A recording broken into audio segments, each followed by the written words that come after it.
can you be clear? Let me to join you. Is it okay? Of course, why not? I want to share why I am delighted. Yes, Shanti, go ahead. It's about the great man, a vibrant pastor, a poor of the lover, and John Roder, a great reformer, silent worker who brought hope for the hopeless at the time of famine and plague in 16th century. He is none other than a beloved patron, Saint Charles Borromeo. Today, the 4th of November, we celebrate our Patron's Day. So, we the Pastoralists at Divyanjali Jhansi present before you a small sketch on the life of our patron Saint Charles Borromeo. He was a man of compassion, a man of global solidarity who reached out to the needy and the marginalized of his time. Now, let us have a glance of his life. Saint Charles Borromeo was born on October 2nd, 1538 into a noble family in Arona near Lake Maggiore in northern Italy. He was known as Carlo Borromeo. His family was influential and closely connected to the church. His father, Count Gilberto Borromeo, was a prominent figure and his mother, Margherita di Medici, was a member of powerful Medici family.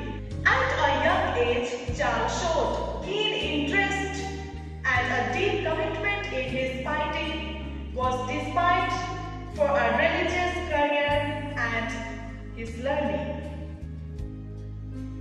His early life was marked by education in both religious and secular matters, preparing him for the role he would later play in reforming the Catholic Church. He was sent to study at the University of Pavia, where he earned a doctorate in civil and canon law by the age of 22. Despite his noble background and opportunities for a secular life, Borromeo felt a strong calling to the church.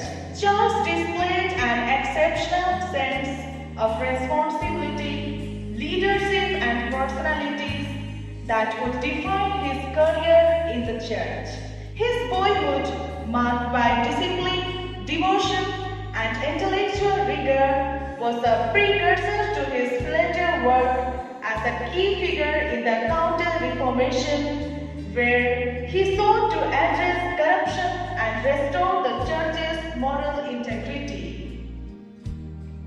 When his uncle Cardinal Medici became Pope Pius IV in 1559, Borromeo's role in the church advanced quickly.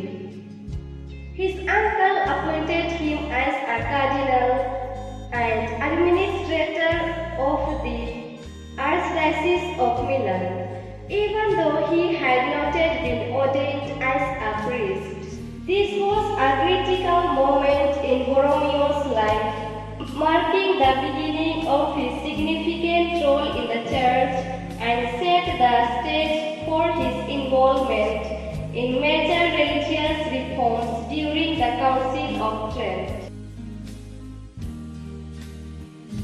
Saint Charles played a crucial role in the implementation of the decrees of the Council of Trent. He actively worked on the reform of the clergy, ensuring that the resolution from the Council, which aimed to address corruption and abuses within the church, were carried out. He helped to reorganize the church's administrative structure to enhance discipline and improve the education of the clergy, focusing on the moral and pastoral duties of priest and bishop. One of his most enduring legacies is the establishment for the education and formation of priests. He established seminaries in Milan, influenced the formation of many others throughout Europe. He created a system for the thorough training of clergy to improve the moral and intellectual quality of church leaders ensuring that they could better serve their communities. He included in their timetable meditation, examination of conscience, recitation of divine office, daily Holy Eucharist for all, confession for the priest weekly, and monthly confession for others. Cardinal Borromeo, a genuine reformer, knew how futile any attempt on his part at reforming his clergy would be unless it began with himself. He undertook rigorous reform of himself. He gave up all the material benefits his titles brought them, channeling them through educational and charitable works. As Archbishop of Milan, St. Charles was a model of pastoral care. He frequently visited parishes within his large diocese, implemented reforms, and provided guidance to both clergy and laity. He was personally involved in helping the poor and providing relief during the times of famine and plague. His efforts during the plague of 1576 in Milan, where he personally ministered to the sick and ensured proper care for those afflicted, earned him a great respect and devotion. Charles Borromeo promoted the use of catechism to instruct the laity in the faith. His concern for the religious education of the people led him to produce consistent catechetical materials to be used across the diocese. He played a key role promoting the unwavering liturgy following the Council of Trent, known as the Tridentine Mass. St. Charles also encouraged the formation of confraternities and brotherhoods among the laity. Those groups focused on charitable work, personal spiritual growth, and mutual support in living out Christian values. Through his dedication to reforming the church, improving education for clergy, and his personal example of holiness and service, St. Charles Borromeo became a significant figure in shaping the post-Reformation of Catholic Church. His influence continues to be felt particularly in the training of priests and the structure of diocesan life. In the 16th and 17th centuries in Milan, along the northern Italy experienced the severe famine and devastating plague. Hence, people were largely driven by social, economic, environmental factors as well as ongoing warfare and disease, due to which climate conditions had drastic changes. The increase of epidemics, malnutrition from food shortages, killed large population and worsened economic conditions. The government too laid a heavy tax burden and left people with little financial resilience. And the rising food prices became unaffordable during this period of scarcity. Thereafter, the gap between wealthy and poor widened. In this situation, the role of St. Charles was perhaps heroic and mysterious.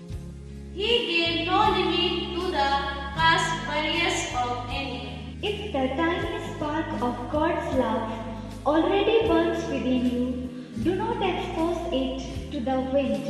It may get blown out, said St. Charles Borromeo. St. Charles Borromeo, a true father to his subordinates, a protector and friend to the poor, generous and helpful to one and all.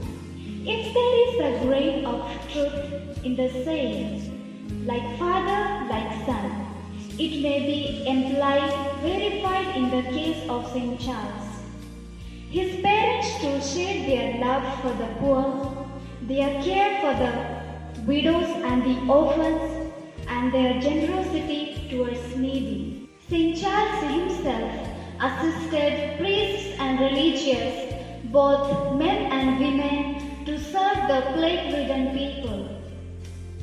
He made his last will, lay down his life in the service of plague-stricken people.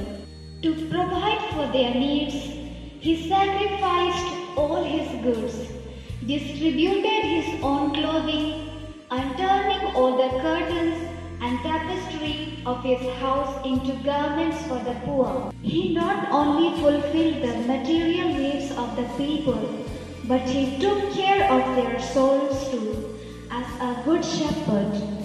He was with them in their suffering, accompanied them in the ups and downs of their life.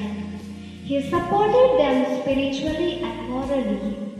In other words, we can say that he walked the talk. St. Charles was only 46 years when he took flight to heaven on November 3, 1584. His piety became more intense, his penance increased, prayer became more constant, and his zeal for the reform of the Church of the Milan became more ardent. He died in the evening November 3, 1584.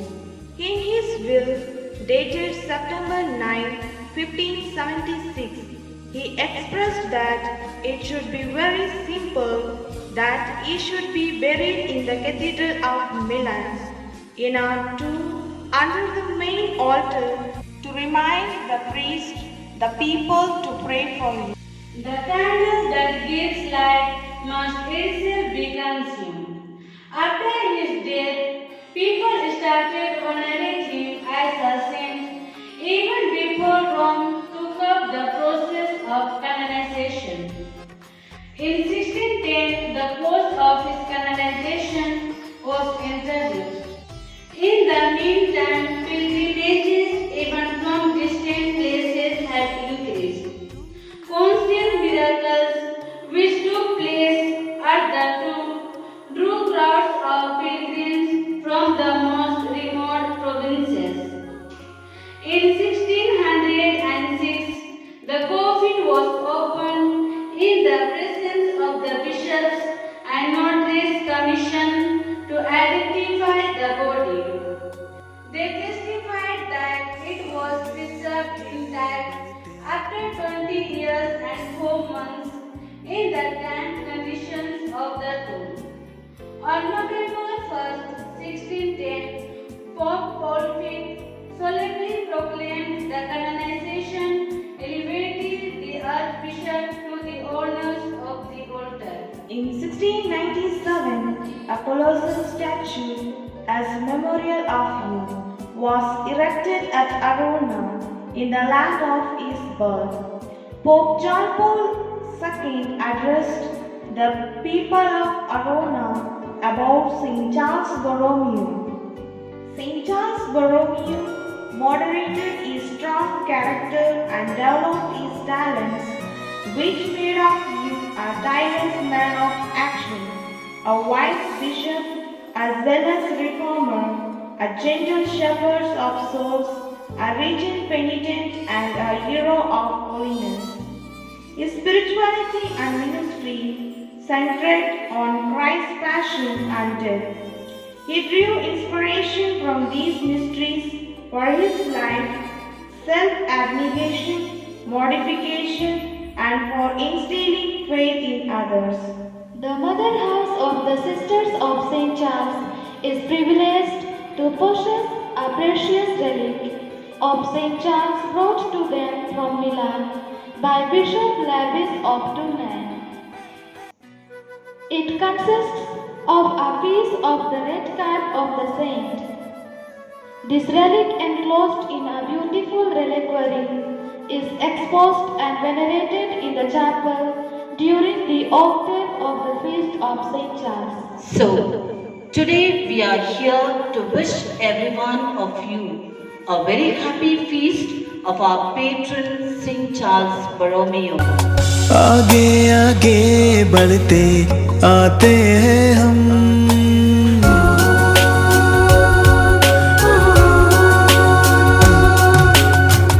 आगे आगे बढ़ते आते हैं हम, संग संग तेरे चलते आते हैं।